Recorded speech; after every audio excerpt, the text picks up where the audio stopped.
така че ако имаш ангажименти четвъртък сутрин, гледай да не съвпадат. Защото папараците лице на друго място. Най-голямо. Ще откажа интервюто при Гала, извинявайте. Заради вас. Това е много хубаво. Аз бих отишъл при Гала, там бих ни зарязал.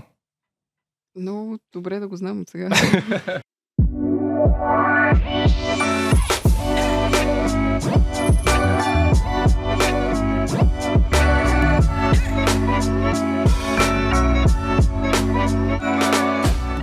Добро утро, отново е четвъртък. Честит четвъртък. Днес сме 31 август на една крачка от август до септември. Отново започнахме депресиращо Дидия. Имаме супер вълнуващи новини. Вече цели 14 епизода. 3 месеца. 3 месеца ли станаха? Мисля, че да. Записваме да е болишно. И не знам дали усещате разликата. Чувате ли разликата? Усещате ли пространството? Ние се усещаме различно със сигурност. Много фенси, много готини. Спокойни. Професионални. Намираме се в ново студио, специално за последния епизод от сегмента, именно интервюто с специалиста по темата. Страшно много се вълнуваме, не можем да повярваме, че имаме толкова добра техника. 2 отделни микрофона. Да, шок, обикновено си дишаме един друг в лицата, което е романтично, особено както вече споменахме след първия, втория коктейл, но... Седиш и се потиш на топо, защото трябва да затвориш прозорца, да не се чува лая на кучето. Да. Въобще романтиката става все по-пълна и пълна. Това не го слушайте, не го визуализирайте. Не е част от подкаста. Подкастът е едно взем място, а днес сме на още по-взем място в, както казахме, новото звукозаписно студио и се чувстваме страхотно. Абсолютно. Днес приключваме доста смелата от наша страна тема за психология, мозъка и различните му лобове, развитието на човека, емоционалната интелигентност, наследствената интелигентност и всички неща, които бръщолевихме с Боби последния месец. Бръщолева е правилната дума. И днес много се радваме да ви представим нашия гост на месеца. Той е Иван Христов и е специалист по визуална и бранд идентичност и преподавател в Нов български университет. Има придобита бакалавърска степен в основна специалност реклама и второстепенна специалност връзки с обществеността. Има магистърска степен в специалност рекламен мениджмънт и визуален брандинг, както и в специалност психология на развитието и е наскоро зачислен като редовен докторант в програма Кинознание, киноизкуство и телевизия. Аз се изморих само да ги чета. Участвал е в изграждането на визуалната идентичност на много български и чуждестранни компании. Освен набито око на графичен дизайнер, занимаващ се с бранд идентичност, Иван притежава и професионалното изкривяване на психолог и именно за това решихме, че той е перфектният гост за нас този месец. Добре дошъл. Добре заварил. Благодаря за поканата. Благодарим, че си тук. И аз също. Не сме забравили и да те почерпим с нашия коктейл, или както днес го наричаме моктейл на месеца, тъй като за всички наши хора, които не са фенове на алкохола, сме преценили, че не ще бъде безалкохолна напитка. Но ще получите повече информация за нея в нашите социални канали, като сега мога да ви кажа името, че е Virgin Mojito Моктейл. За съжаление не ни позволиха в студиото да внесем коктейла, но Иване, подготвили сме го специално за тебе да го пробваш вкъщи, така че ще очакваме твоята честна, откровена рецензия. До момента всички казват супер яки неща за коктейлите ни, така че... Но до момента всичките ги е правил Боби, това е първият, който аз съм правил, така че ще видим. Кратко уточнение. Ние не сме експерти по темите. Да, всичко, което обсъждаме е каквото сме прочели, научили или вие сте споделили с нас. Моля ви, не приемайте нищо твърде сериозно. И ако имате сериозни притеснения или проблеми по даден въпрос, свържете се с професионалист или лекар, който може да ви помогне да го разрешите. Ние сме двама приятели, двама души, точно като вас и мнението ни не е финално. Или дори задължително вярно. Всички истории и мнения, или пикантерии, които споделите с нас, ще бъдат преразказани с цел яснота, а всички споменати хора от нас и вас ще бъдат с измислени имена, за да запазим пълната анонимност. Приятно слушане!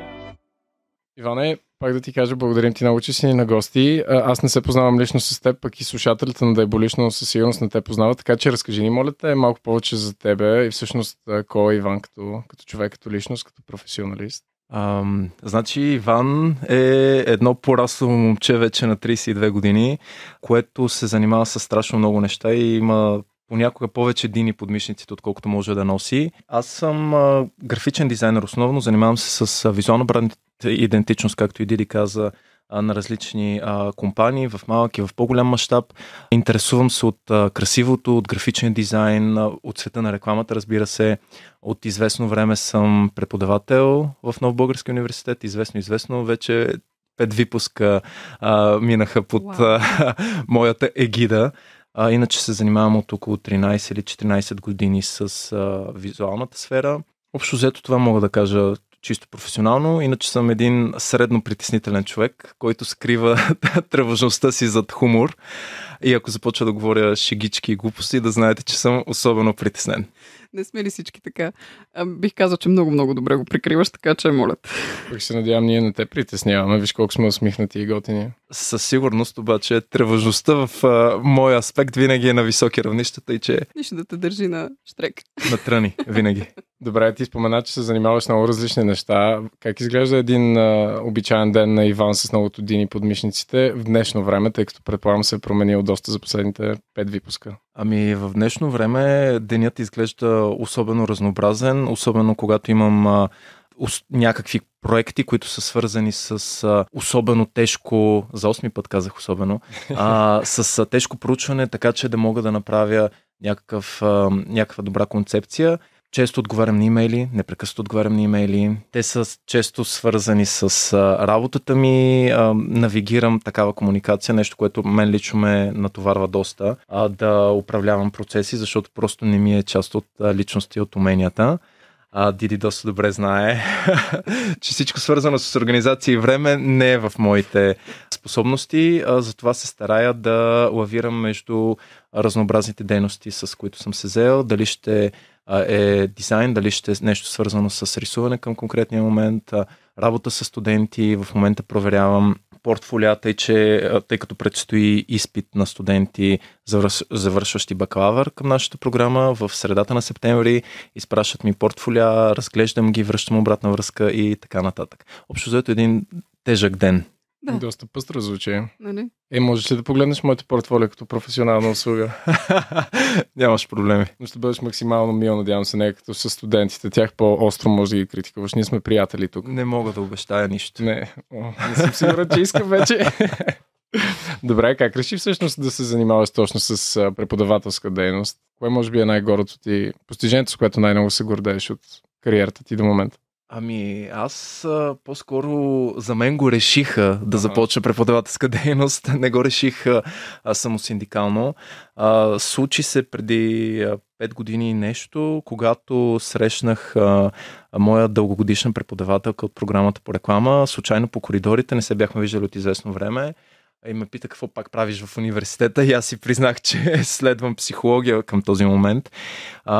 И тогава се заговорихме и стана ясно, че те търсят млади попълнения в екипа, преподаватели и започна едно добронамерено и приятелско изнудване за това да стана преподавател към програмата. И аз като един притеснителен, както вече казах, човек, в началото започнах с контра, с дърпане назад.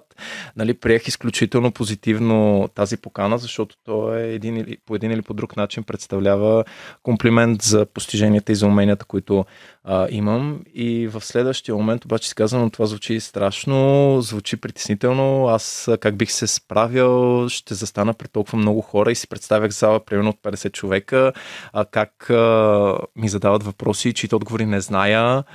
Това ми се струваше изключително плашещо. С времето се оказа, че дори когато застанеш пред зала с 150 човека, защото и такива страшни випуски сме имали, да, в първите 2-3 минути е страшно, докато не видиш, че всеки е дошъл там, за да си вземе нещо от теб и отговорността взема превес пред това да съм притеснен, да запецвам или да не знам какво да кажа. И затова в един момент сякаш се успокояваш и пред всяка предстояща нова учебна година аз продължавам да имам една сценична треска, какво ще стане сега, какво ще му обясня на тази лекция, как ще запълня време от час и половина. В крайна сметка не ми стига, Диди знае, не ми стига, изяждам им почивките, гледат ме накриво, защото съм им взел от възможността да пият кафе, да отидат да хапнат нещо, но аз имам какво да им разказвам и започва да ти харесва в един момент и разбираш, че може би е призвание. На времето дори съм си мислял колко хубаво и интересно би било да преподавам, например, рисуване на малки деца, защото психологията, която следвах, беше свързана най-често с взаимодействие с деца. Нещо, което установих, че със сигурност не искам да правя. И в следващия момент, както си представях, то би било страхотно да им показвам как се рисува и така нататък. И дойде буквално месец след тези ми мисли дойде предложението за това да ставам преподавател. Дойде в комплект с предложение към моя много близка приятелка и колежка и тя също да започне да преподава. И нейните потиквания и нейната енергия всъщност ме накараха да стана преподавател. Нещо, което смятах, че няма да ми се отдава и няма да ми хареса. Не знам колко ми се отдава, но със сигурност знам, че ми хареса. Щом 5 семестъра преподаваш, очевидно ти се отдава, надяваме се поне, но аз може ли да задам един кратък страничен въпрос относно това, което каза. Често в Диаболично си говорим за че всичко е съдба, всичко е вселена и ти казваш, че имаш притеснителност да говориш пред хора. Мислиш ли, че до някаква степен точно това предизвикателство ти се е случило първо и второ, че до някаква степен си го манифестирал, плета ми се езика, защото точно си започнал с твоята приятелка да работиш, от малък си представил, че не от малък, но си представил преди, че можеш да преподаваш на малки деца и някакси всичко това изведнъж ти се случва. Мисля, че е било съдба. Още от 8-ми клас всъщност аз знаех, че искам да се занимавам с реклама и с комуникации. Щом още от тогава съм си решил някъде в себе си, в някоя кътчена ума, че трябва да се занимавам с комуникация. Това означава, че трябва да преодолея тези притеснения и по някакъв начин да ги накарам тези притеснения да работят в мой интерес.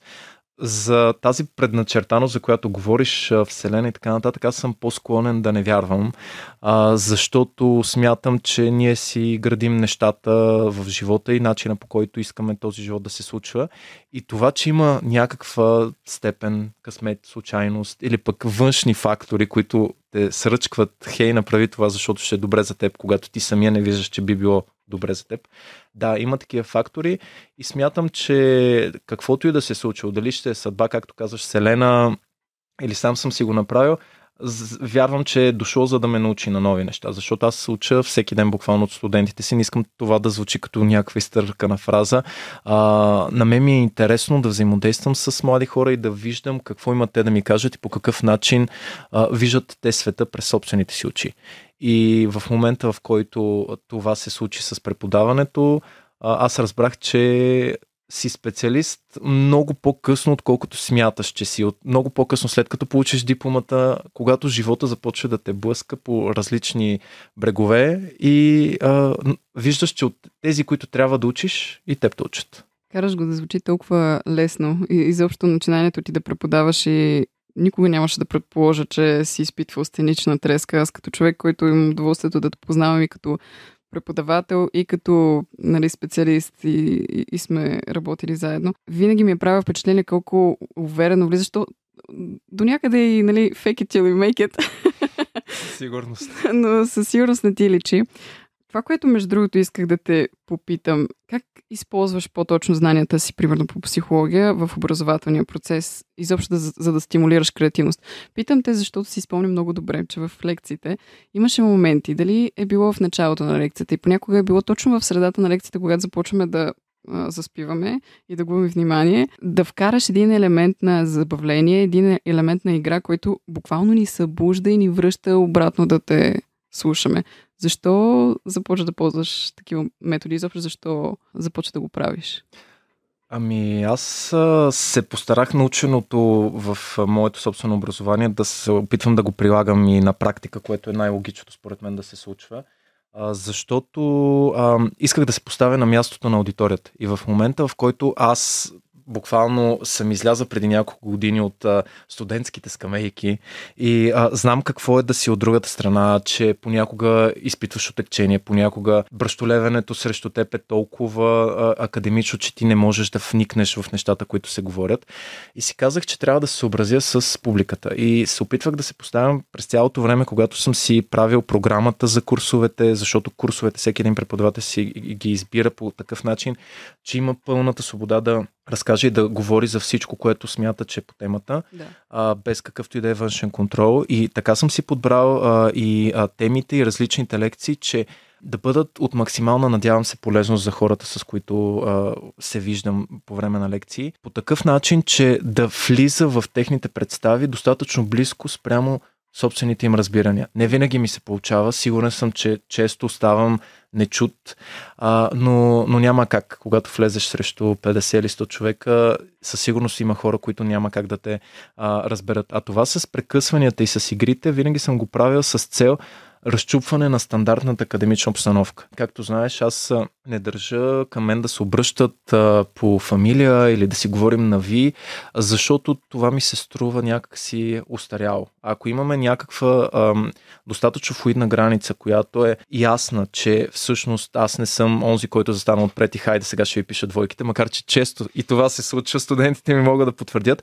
Аз съм този, който е там, за да може да им помогне, да им вдъхне кураж, когато е необходимо, да им каже какво не е добре в работата им или какво е добре в това, което са представили. В един момент се случва така, че все пак губиш интереса на тези хора. Защото според последните проучвания, особено на поколението, което в момента обучаваме, поколение Z, на практика вниманието се задържа около 10 секунди. 10 секунди. Ако преди сме смятали, че около между 20 и 30 минути, в момента, ако не съм толкова интересен, колкото ви е TikTok или Instagram, ви губя. И аз разбирам във всеки един момент, когато застана отпред, се вижда кой си цъка в телефона, кой си гледа Инстаграма, кой какво прави. И когато видя, че хората започват да губят интерес, се стараят дали да пусна някакъв вид шега, дали да разкажа нещо, което да наруши нормалното и ритмично протичане на лекцията. Да, аз трябва да ви разкажа за нагласи. Да, аз трябва да ви разкажа за визуално възприятие. Да, аз трябва да ви разкажа това и това и това. Обаче, ако ви изгубя, вие няма да чуете 50%, ако не и повече. Затова се старая чрез някакви нетипични игри и занимавки да ви накарам да мислите в посока, в която вероятно не бихте тръгнали. Например, когато говорим за език и комуникация, в една от лекциите карам студентите ми да застанат двама души гръб в гръб и един от тях има пъзел от различни разноцветни части, геометрични фигури, които се използват обикновено за обучение, Монтесори обучение на деца. И съм изградил една фигура и човека, който застанал в гръб срещу своя студент и не вижда какво е това, което аз съм направил като фигурка, трябва чрез множество разбъркани парчета да изгради по описанието на първия студент, да изгради това, което е пред очите на другия човек. Което изключително елементарна задачка звучи, обаче изключително трудно. Защото се получават много забавни резултати.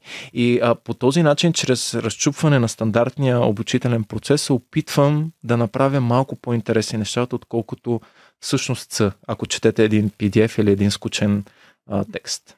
И да намирате приложение. Точно така. Аз даже бях един от хората, който се престраши за тази фигурка и все още го помня. Ти още в началото каза, че наистина влизаш в лекция. Даже бях чула от един преподавател, че само между 5 и 10% се запомня от това, което си чул от лекцията от студента. Аз съм човек с много къса памет. Твоите лекции ги помня. Не помня всичко, но помня тези моменти, в които наистина ни връщаше обратно в темата и мога да потвърдя, че това с комуникацията и с фигурката беше изключително трудно. Аз като човек, който не ми слизаше ръката, бях доброволец за всичко, което се случваше и задавах въпроси за всичко. Когато поиска двама доброволци, аз станах с един колега и точно застанахме в гръб и той като обясни условията си казаха, това е супер лесно. Викам, може да говорим, сигурен си, че може да говорим. Той каза да. И в един момент виждаш, че те са различни цветове, че имаш триъгълник и трябва да обясниш, ама дясната му страна се докосва с долната страна на зеления квадрат и е много по-сложно, отколкото звучи. И изведнъж свършваш тази игра, така да се каже, и почва лекция точно за комуникацията. И ти си, окей, нали, има връзка. И да, наистина се запомнят много, много повече. Така. И вече сякаш вниманието ти е приковано върху темата, понеже е обвързано с нея. Да. Радвам се да го чуя, дано да е така. Имам удоволствието да познавам Иван, специалиста по бранд идентичност, и Иван, преподавателя, и да ти кажа, различават се. В началото те виждах така като един много сериозен, но строг преподавател и като те опознах се оказа доста ведър и спокоен човек, макар че сега казваш, че си имал, че бориш тревожност и сценична треска. Как балансираш?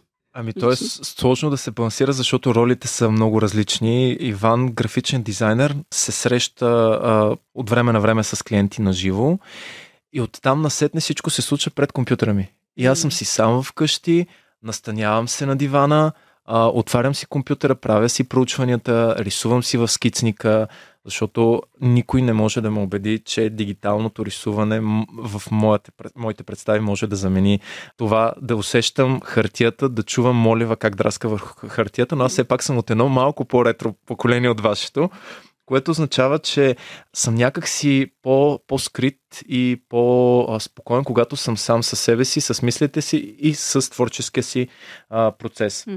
някак си по-лежерен съм, повече мога да се разтакавам във времето, да разтягам пространството за пространствено времевия континуум и мога да си позволя известна степен дезорганизираност.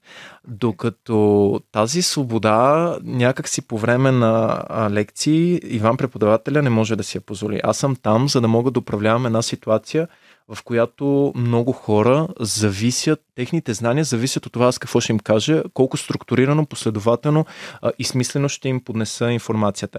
И именно защото съм един срещу много, следва да проявявам и други черти на характера си, като асертивност. Аз трябва да отказвам, когато това, което искат от мен, студентите, например, може да доведе до това те да не научат достатъчно добре материала или пък всъщност да са нечестни в подхода си спрямо собствените им колеги.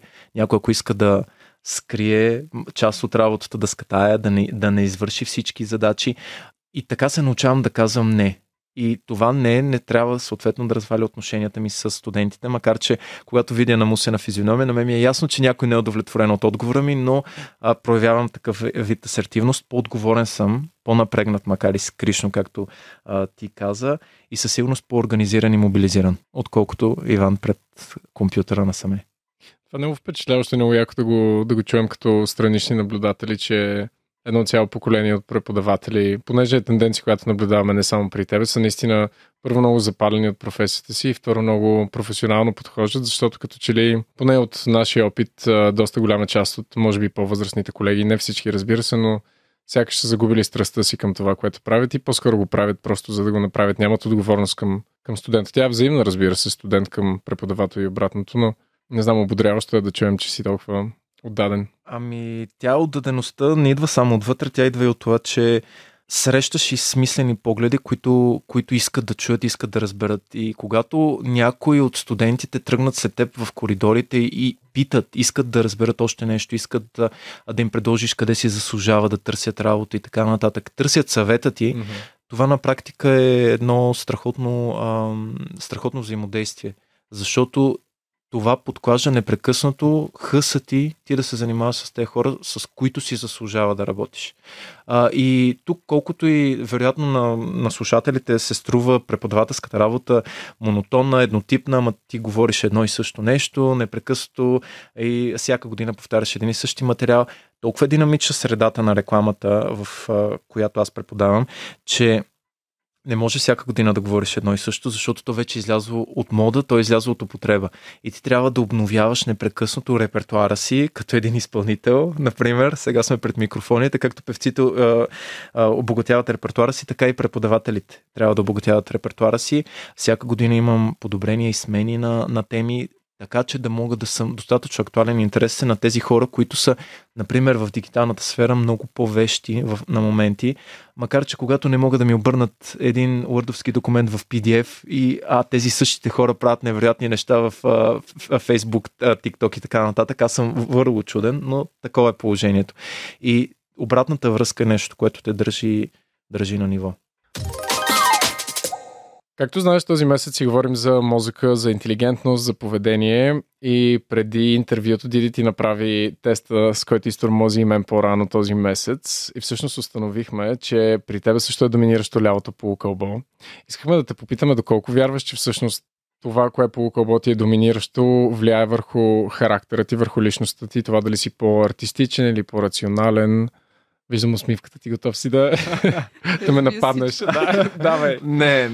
Тук няма поле за нападение. Смятам, че има едно тотално неразбиране в сферите, в обществената сфера за това, когато става въпрос за доминантно полукълбо и все едно човек използва по-ефективно съответното полукълбо, а другото си стои лежерно и си почива. Няма такова нещо. Използваме, дори когато сме забили по време на изпит, например, използваме пълния капацитет на мозъка си през цялото време. Това означава, че ние просто имаме една биологична предразположеност. Ние се раждаме с нея.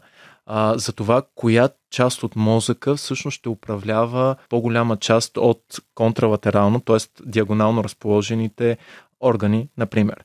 Лява част на мозъка, т.е. лява хемисфера, управлява в 85% от случаите управлява по-добре силните десни ръце и крака при хората, например. Що се отнася до това дали едното полукълбо е по-творческо, другото е по-логическо, въпросът е да се мисли за това, че всяко едно полукълбо, правилният термин е хемисфера, всяка една хемисфера има някаква предназначеност, която се нарича латеризация. Тази латеризация е свързана с това, че тя има определени задачи, които трябва да извършва. Например, лявото полукълбо е вербалното. Това е полукълбото, което се занимава с генерирането на реч. Има така наречената зона на Брока. Има зона на Вернике, която също се намира в лявото полукълбо. Тя е заета с задачата за разбирането на реч при хората. Тези две зони се намират в почти всички случаи, много редки изключения има, се намират в лявото полукълбо при всички хора. Това не означава, че ако се установи от някакво подобно изследване, че вие сте с доминация на дясното полукълбо, не можете да говорите достатъчно добре или достатъчно смислено, няма такава закономерност. Лявото полукълбо просто е натоварено и е достатъчно добро с езиковата част. Докато дясното полукълбо, което е по-активно, по-доминиращо при левичарите, най-често, защото ние преди да започнем да записваме си говорихме как голяма част от десничарите имат доминантна лява хемисфера и определена част, и то не е малка, от левичарите също имат доминантна лява хемисфера.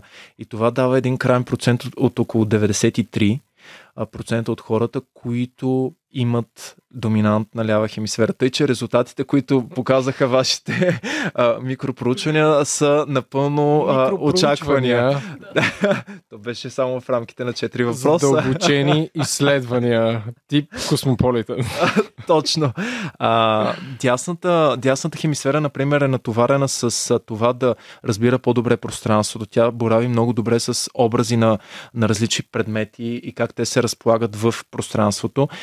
Тя е отговорна и за ориентацията ви в това къде се намирате в дадено помещение или въобще в цялостно град, ако говорим и така нататък.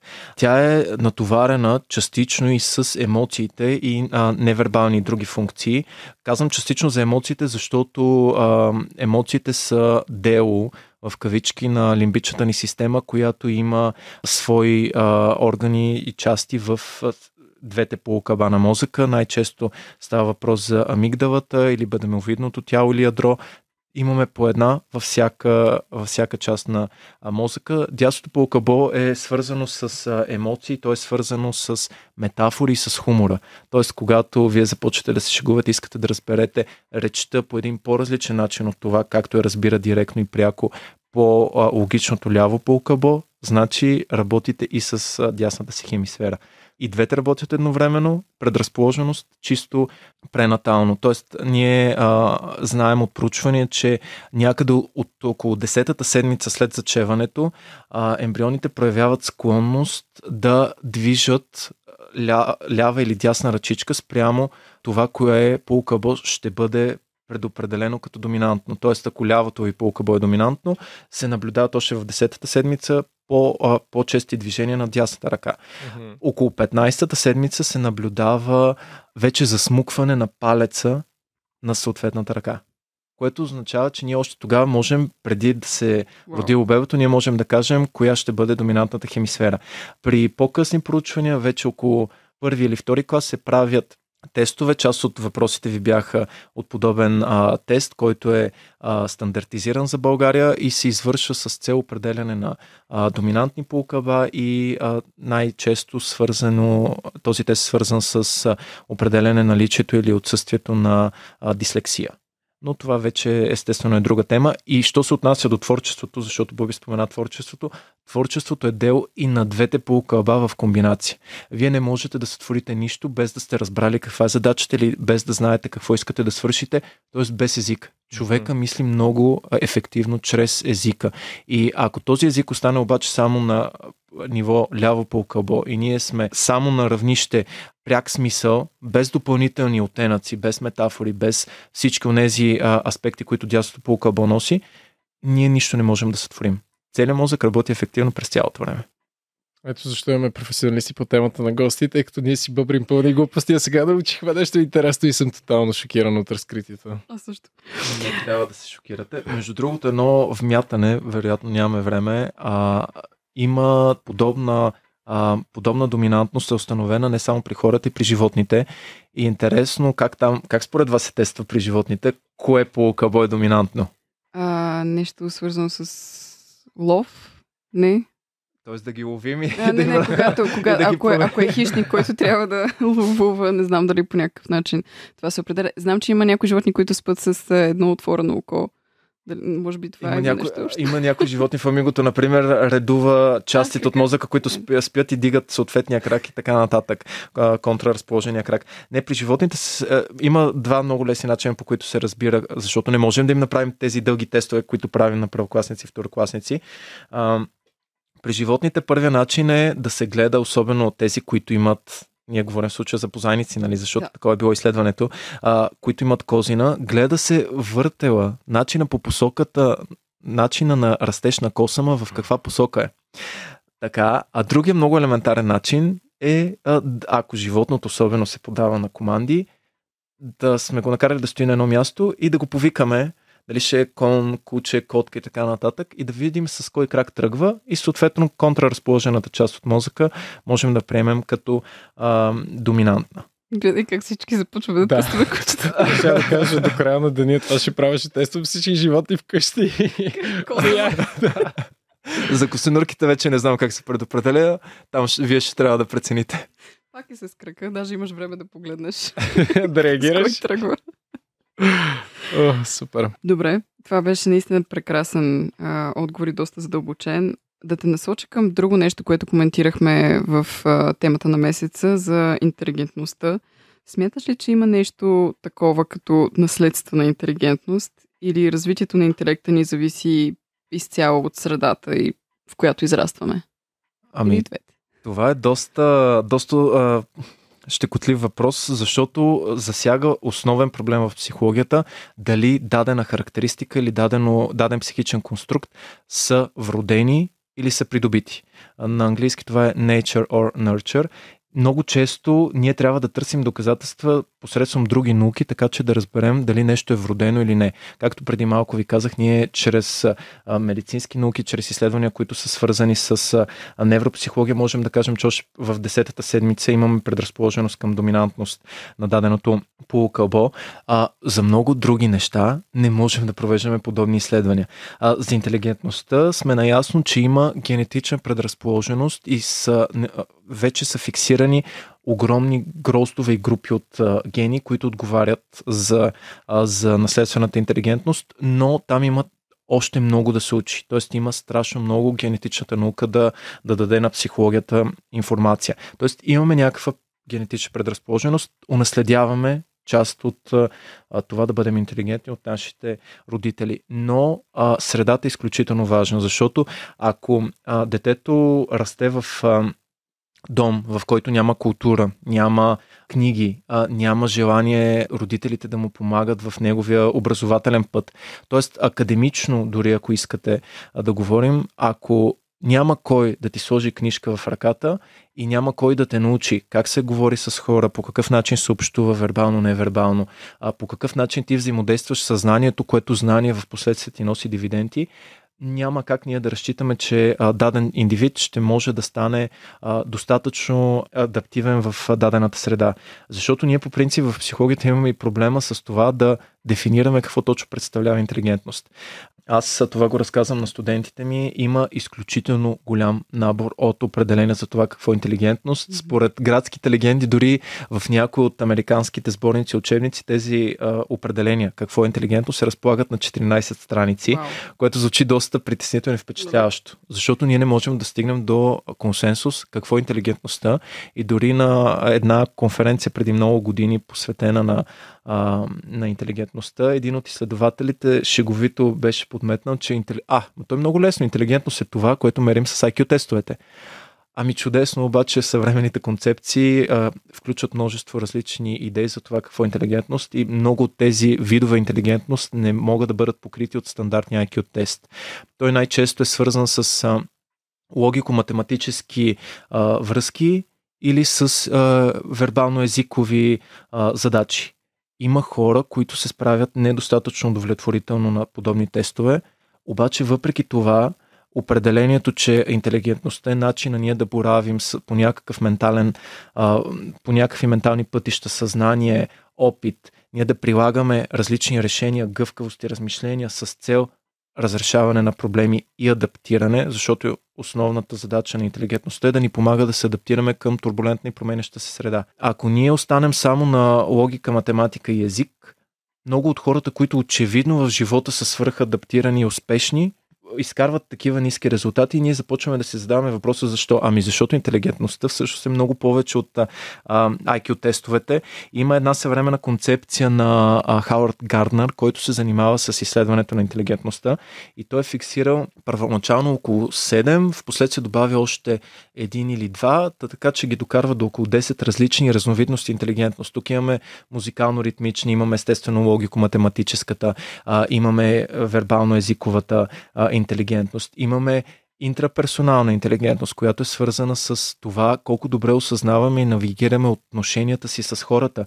Има интерперсонална, вътреличностна интелигентност, как навигираме отношенията с себе си и разбирането и приемането на себе си. Има интелигентност, свързана с разбирането на природата и на природните закони. Такава свързана с морала и с етиката. Тоест има много различни направления, които излизат извън това какво ще измери Менса в нашите тестове. И това, че дори да не говорим за IQ тестове или дори за прости академични тестове, каквито аз понякога давам на студентите си, там резултата не е за интелигентност, там резултата е за научено знание. А това е само един от компонентите на интелигентността. Защото вие може да сте цяла библиотека в главата си и да имате изключително много факти, които да прашасват. И тези факти, ако не ги впрягате в някакво смислено начинание, така че да ги употребявате и те да ви носят полза в живота, за какво са ви? Значи има надежда и за нас, тъй като с Диди прекрасни думи, благодарим ти, доста информативно, но с Диди си направихме кратки IQ тестове и бяхме... Шокирани колко сме. В нашата защита беше след съботно полупарти вкъщи и бяхме на няколко коктейла по-късно. Имаше съседи и музика, така че ние с Диди всъщност си говорихме за невропластичност в един от предните епизоди. И това, което беше интересно, беше, че всички сме чували, че с времето мозъка спира да може да създава нови невронни връзки, да се развива, устарява с една дума. Всъщност се оказва, че това е абсолютен мит и с подходяща диета, с трениране на мозъка, той никога не губи своята невропластичност, стига ние да се грижим за него. И преди малко ти спомена още един мит, който тотално разби всичките ми представи за живота, за лявото и дясно, не по кълбо хемисфера, извинявай. Имаш ли други интересни митове, които можеш да споделиш да разбием представите на слушателите ни и на нас? Чак за митове към момента не мога да се сетя. Един интересен мит, който ми е споделен от мой дългогодишен преподавател в програмата по психология, беше, че аз съм смятал винаги, че щом даден специалист е именно психолог и се занимава с това, работи, например, с деца, че вероятно би бил чудесен родител, който не допуска грешки. Няма такова нещо. Мога да го видя и от по-близък план.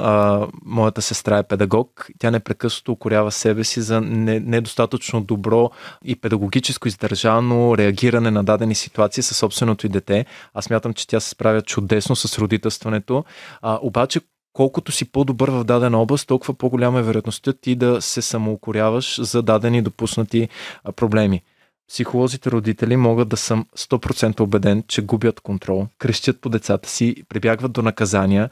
Тоест, те всичко, което проповядват и всичко, което се опитват да научат другите хора, понякога изключително бързо забравят какво самите те знаят. Няма съвършени родители, макар и да са психолози, свързани с психология на развитието и обучаващи останалите специалисти. Тъй, че митове са, че можеш да си номер едно в дадена област, обаче на практика книгата и практиката понякога се различават.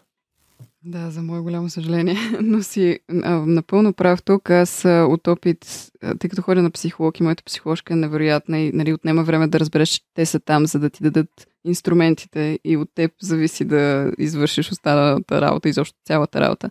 Но на моменти забравям, че тя е човек и има личен живот и има неща, които и се случват, и има неща, които и на нея и влияят на живота и включително на реакцията. И това е много интересен момент, пациент, психолог включително, защото не са винаги знаещи и винаги можещи, изключителни експерти, но да, всички сме хора в същността си. Да, всички сме хора и психолога или психотерапевта влиза с личността си в дадената сесия и няма как да оставиш извън вратата всичките ти личностни характеристики. И това е интересното, защото всички учат едно и също, обаче прилагат знанията на практика по различен начин, пречупвайки цялата сесия през личността си. И едно вметване пациенти при психолога няма, защото при психолога отиват здрави хора, които най-често се борят с нещо. Пациенти има само при лекарите и при психиатрите, при психолозите се използва друг термин, който на мен винаги ми е бил много комерциален, но това е думата клиент.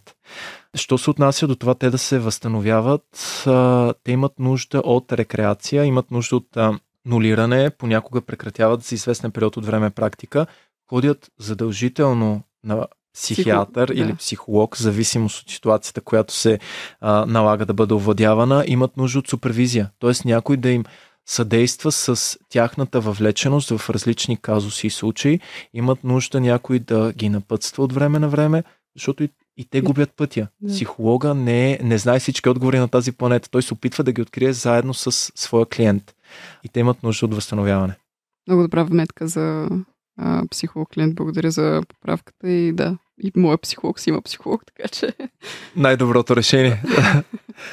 А за невропластичността тръгнахме да си говорим, обаче се отклонихме май в темата. Напротив, ти перфектно ни отговори невропластичността. Просто я споменахме като нещо, което ние лично, виж, значи все пак предоставяме някаква информация на нашите слушатели, защото ние също бяхме стигнали до някакви заключения, част от които дори и ти потвърди по-рано с отговорите ти. А тя всъщност невропластичността е едно относително скорошно откритие, защото да, може би сте чували родителите си или бабите и дядовците са ви казвали, внимавайте да не се удряте по главата, да не падате на глава и така нататък, умират мозъчни клетки, те нямат възстановяване. Да, не означава да спрете да внимавате за това как се грижите за главата и за мозъка си, чисто физиологично, но науката в последните десетилетия установява, че има няколко области, те първо ще се открият със сигурност и в други части на мозъка, възможност за създаване на нови връзки. Вие не можете да учите без такава пластичност на мозъка. Вие не можете да се получавате от опита и по никакъв начин да вкарвате нова информация, която да бъде запаметявана и да ви помага за адаптацията нататък, ако няма пластичност и изграждане на нови връзки. Но това нещо, което вие засягате, според мен, надхвърля и невропластичността и отива в посока неврогенеза. Това е момента, в който има възможност различна част от мозъка да обновява нови клетки, да се раждат нови клетки, след като е завършило вашето първоначално развитие още по времето на пренаталния период и след това има възможност, открити са данни за това, че в лимбичната система, тази, която отговаря за спомените и за емоциите, най-важните аспекти на лимбичната система и в малкия мозък са открити данни, че се създават нови нервни клетки и в възрастни индивиди. Нещо, което допреди това откритие сме вярвали, че не е било възможно. Тъй, че невропластичността е на лице и е сигурна, а неврогенезата е нещо, което е относително ново и се надяваме да открием и в други части на мозъка, така че да сме по-спокойни, че мозъка ни, да, както всяка една част на тялото ни остарява, обаче има възможност и за регенерация. Има ли общо в предния епизод си говорихме за един американец, спорихме 18 или 19 век е било, но той е доста известен случай, минава му, експлодира нещо, не знам, строят ЖП линии и гигантски прът минава през мозъка му. И най-единственият такъв случай, но идеята е, че ако не се лъжи изцяло лявото полукълбо е засегнато, хемисфера, прощавай. Но с времето всъщност част от задачите, за които отговаря лявата хемисфера, дясната започва да ги изпълнява. Може би не на 100%, но все едно се учи да компенсира за липсата. Тези компенсации се случат при хора, които имат някакъв вид увреда или те се наричат най-често лезии, т.е. имаме увреждане на тъканта на мозъка. Тоест инфраструктурата, която обслужва дадена задача и дадени цели, вече не може да се използва за магистрален път за извършването на тези задачи. И мозъка има възможността и пластичността да компенсира до известна степен. На нас не може да ни порасне нова зона на Брока, например, така че да започнем да генерираме достатъчно добре реч, ако тя е била напълно унищожена. Има и ограничения. Това не означава, че човека с прът, това е много известен случай в психологията, не означава, че той ще може да бъде 100% пълнофункционален, както е бил преди този вид щета, която е нанесена на мозъчната тъкан. Означава, че понякога тялото е способно да надхвърля очакванията на медицината за това какво може да надживее и в какви ситуации може да оцелее. Аз исках да те върна малко в началото, когато говорихме за твоя преподавателски опит и изобщо за теб като човек. Интересно ми е с нововъведенията от изкуствения интелект, ChatGPT и всички други платформи, където можеш да създаваш вече изображения, може да станеш графичен дизайнер за минути. Как успяваш да го регулираш? Може би не е правилната дума, но как изглежда това в твоята студентска зала, примерно сред студентите, когато трябва да дадеш някакво задание, как успяваш да не отидат и да го направят по изкуствен начин или да направят теста с ChatGPT? Имаш ли някаква формула за успех в тази сфера? Формулата е доста елементарна. Даваш толкова сложна задача, която няма как да бъде описана в промпт, така че да го разбере изкуственият интелект. И задачата следва да бъде много специфична спрямо нещата, за които сме си говорили по време на лекциите.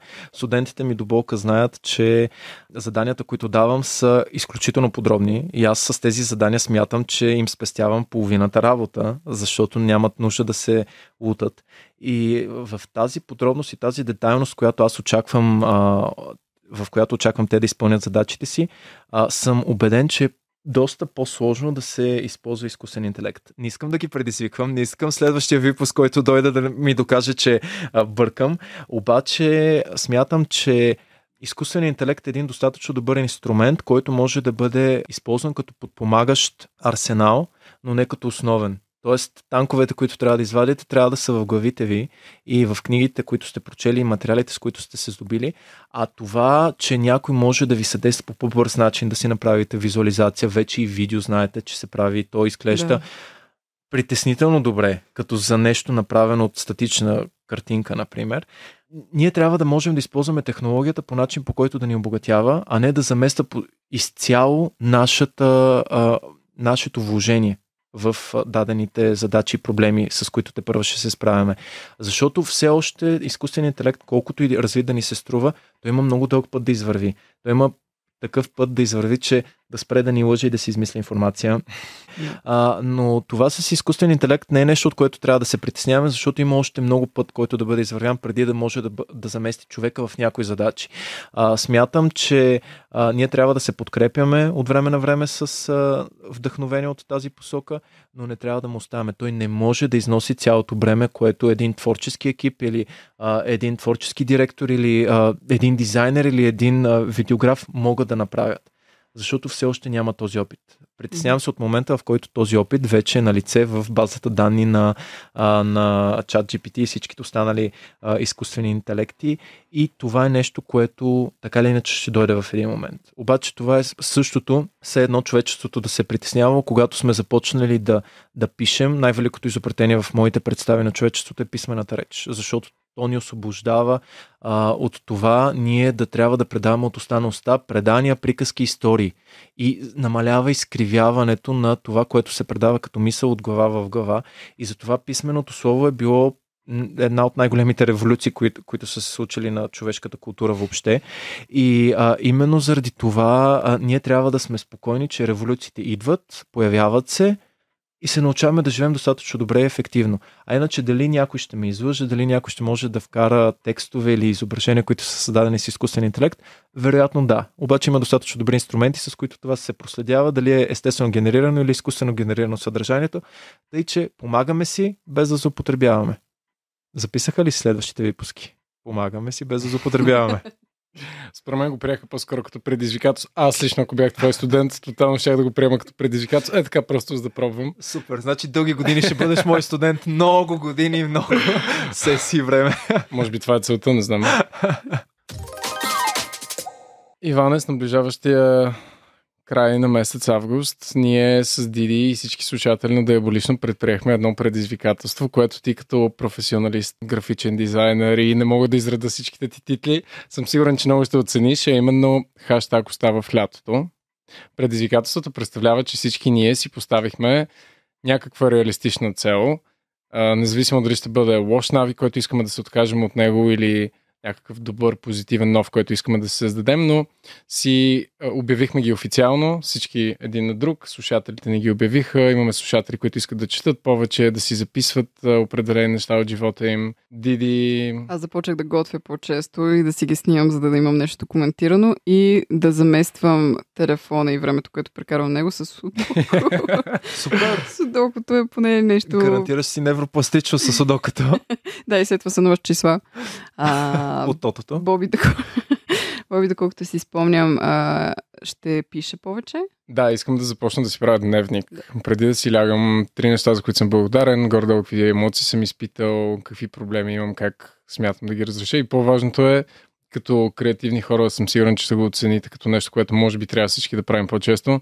Много често не уважавам вдъхновението си, не уважавам музата си. Искам всеки ден да намирам дори 5-10 минути да направя снимка, да скицирам нещо, да си напиша някой сценарий, а не просто идеята да заминава и аз да казвам, не, сега с Диди пием кафе, заед съм.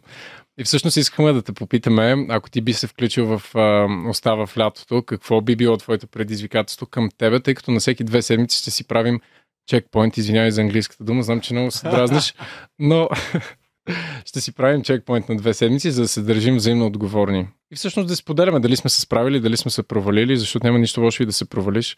Каква би била твоето предизвикателство? Само преди да ти отговоря, искам да се върна на това за дневника за секунда. Аз като творчески човек не заспивам без нощното си шкафче да имам папка с бели листове и с молив. Защото когато започна да се унасям за сън, ми идват някакви идеи, които не мога да ставам, да търся листове, хартия и така нататък, да мога да си записам и да си скицирам. Най-често си скицирам и между другото тези идеи, които могат да останат забравени известно време в даден тефтер, могат да се окажат изключително успешни и продуктивни. В момента чета една книга на един от творческите директори в последните 30 и няколко години на глобалния бранд Nike. Този творчески директор има за задача да разработи за една от специфичните серии спортни обувки ново лого. И наемат външни 2 фирми за графичен дизайн, които да работят, тези 2 агенции, по разработката на логото. И предлагат около 150 предложения. Той още на първото брифиране, когато си говорят с вътрешния маркетингов екип, този творчески директор изважда си скицника и започва да си драска някакви неща, които изоставя във времето, затваря ги и забравя за тях. И толкова много предложения, 150 различни предложения, и накрая творческия екип се чувства толкова безпомощен от огромния избор, че се връщат към това старо забравено прашасово предложение и го реализират. И по този начин не дейте да си пренебрегвате идеите, не ги затваряйте някъде, оставяйте ги на хартия, оставяйте ги на звукозапис, ако щете, пишете си сами на себе си имейли, които в последствие могат да ви генерират обратно някакво създаване на идея. А относно това за предизвикателството, супер, това и с готвенето, и с възможността да пишеш и да изразяваш себе си, по-често са страхотни. Аз може би искам да си поставя едни дълго отлагани предизвикателства сам на себе си. Искам да остане в лятото това да не мога да плувам. И всеки път си казвам, от море за море си казвам, не мога аз да стоя като шамандура с децата и да не смея да си отлепя краката от дъното. Това е едното нещо. Някога се надявам това да се случи до следващото море. Всеки път така си обещавам. От море до море го карам и се не стигам. А другото нещо, което си обещавам от пътуване до пътуване, следващия път, като стигна до Франция, най-сетне да взема да си оправя достатъчно френския, така че да мога нещо повече от това да попитам за посоката и да си поръчам. На мен ми е важно, че мога да си поръчам храна на френски и да ме отразят и да ме разберат. Обаче ми се искат тези 18-19 граматични времена да не ги оставям ето така да са ме преборили. Тъй, че може би плуването и френския. Преподавател си в университет, записваш плува, да записваш френски. Да. Следващото лято си готов с плуването. Спартак е близо. Да. Плувен басейн Спартак, спонсорирайте ни. Продуктово позициониране, казах ви. Време. Но и за френския реално не звучи толкова зле, защото поне можеш да си поръчаш в ресторант. Аз мога да кажа, че имам червена ябълка на френски, общо зато това се изчерпват умеята ви. Аз достатъчно го знам, така че да мога да подучвам хората около мен да казват неприлични неща, тъй че да, но искам повече. Сега момента да ни научиш на нещо, значи каза го вече. Аз мога да ти помогна с плуването, така че само казваш. Супер. Имаме традиция в този подкаст да по време на интервюто нашия гост да остави въпрос за следващия гост, който въпрос ние не го обявяваме, така че за първ път ще го зададем на теб, за първ път и ние ще се сетим за него, така че предполагам и ние ще можем да го отговорим и след това, ако можеш да оставиш. Въпросът предишния гост от Никола Златанова е: какво правиш, за да съхраниш детето в себе си? Нямам нужда да съхранявам детето в себе си, защото то е в 90% от времето на предна линия. Старая се да не приемам нещата толкова сериозно от живота, както могат да изглеждат. Имам много малко неща, слава на небесата, които са наистина сериозни на тази планета. Всичко останало е свързано с лавиране между ситуациите или с пари. А те неща, които са с пари, въобще няма нужда да се ядосвам и да се дразням за тях. Тъй, че шегувам се повече, шегувам си с нещата, които не са толкова позитивни от живота, така че да мога да се сещам онова хлапе, което дразнеше с учениците си с шегички и глупости, да бъде винаги на лице. Студентите ми вероятно им отнема време малко да влязат в ритъм с странното ми чувство за хумор, но трябва да се свиква. Страхотен отговор. Аз бих казал, че правя много подобно на теб. Даже в повечето случаи гледам да се фокусирам върху природа. Има моменти в деня, когато напрегнат си или имаш хубав ден, няма значение. И като се загледаш в малките неща, един залез, хора, които минават, просто се чувстваш жив и се усещаш, че нищо не е толкова страшно, нищо не е на живот и смърт. Абсолютно. И аз това се опитвам да учи хората около себе си. Ако неврохирурга сбърка, тогава е на живот и смърт. Обаче, ако ние сбъркаме в комуникациите, един бюджет. Не, че е маловажно, но разликата е от земята до небето. А това за природата и аз го изпитвам също. Имам нужда понякога да се заредя с зелено и с синьо и просто очите ми да виждат зеленина и да съм някъде, където да ми пеят птички, а не клаксони да ви биткат. Биофилия. Ти, Боби? Аз на фона на вашите отговори не знам каквото и да кажеш, прозвучи и глупаво и не толкова вдъхновено и зен. Не съм сигурен дали имам някакъв метод, с който съхранявам детето в себе си, но нещо, което правя е много често се самообвинявам и в някакви ситуации. Усещам, че съм много груб със себе си и съм си го поставил като цел, се замислям, буквално си визуализирам. Сещате с тия снимките от детската градина с гъщеризоните и целите в рани и просто си представям това малко детенце и си казвам, ти не би му говорил така, напротив би бил супер обичаш и разбираш спрямо него и много помага да се заземиш и просто да се успокоиш, да реагираш адекватно на ситуацията, спокойно, някакси да направиш стъпка назад. Това не е само вътрешно да си запазиш детето в себе си. Понякога и външни стимули могат да ти помагат за това. Свързвайте се и се надявам всички хора, които ни слушат, да имат приятели наистина от детинство. Свързвайте се с тия хора. Аз наскоро се замислих за една моя приятелка, която буквално страх ме да изчисля от колко 20 и кусур години се познаваме. Всеки път, като се видя с нея и инфантилизма ми е на предна линия и аз осъзнавам, че комуникацията с нея, колкото и да имаме и сериозните и важните разговори, комуникацията с нея е връзката ми с детството. Тъй, че търсете си тези външни връзки, те понякога могат да са много полезни. И те не е задължително винаги да бъдат човек, те могат да бъдат място, могат да бъдат детския ви лексикон, ако щете, първите обувки, които са ви подарили на първия рожден ден. Това по някакъв начин може да ви заземява и да ви връща назад и да си кажете, аз мога да съм ония свиреп специалист, който се справя с всяка задача в офиса, обаче съм и позитивното дете, което гледа с нетърпение към бъдещето. Това беше страхотно сладко. Как ще се разплача. Иван, това беше един прекрасен разговор. Много се радваме отново, че ни беше на гости. Даже ми се иска да продължава още разговора. Но отново, за да продължим традицията, ще те помоля ти да оставиш въпрос за следващия гост. Аз имах подсказка за това, че ще трябва да си помисля за въпрос, какъвто трябва да задам нататък за следващите след мен, наследяващите това кресло, в което съм в момента.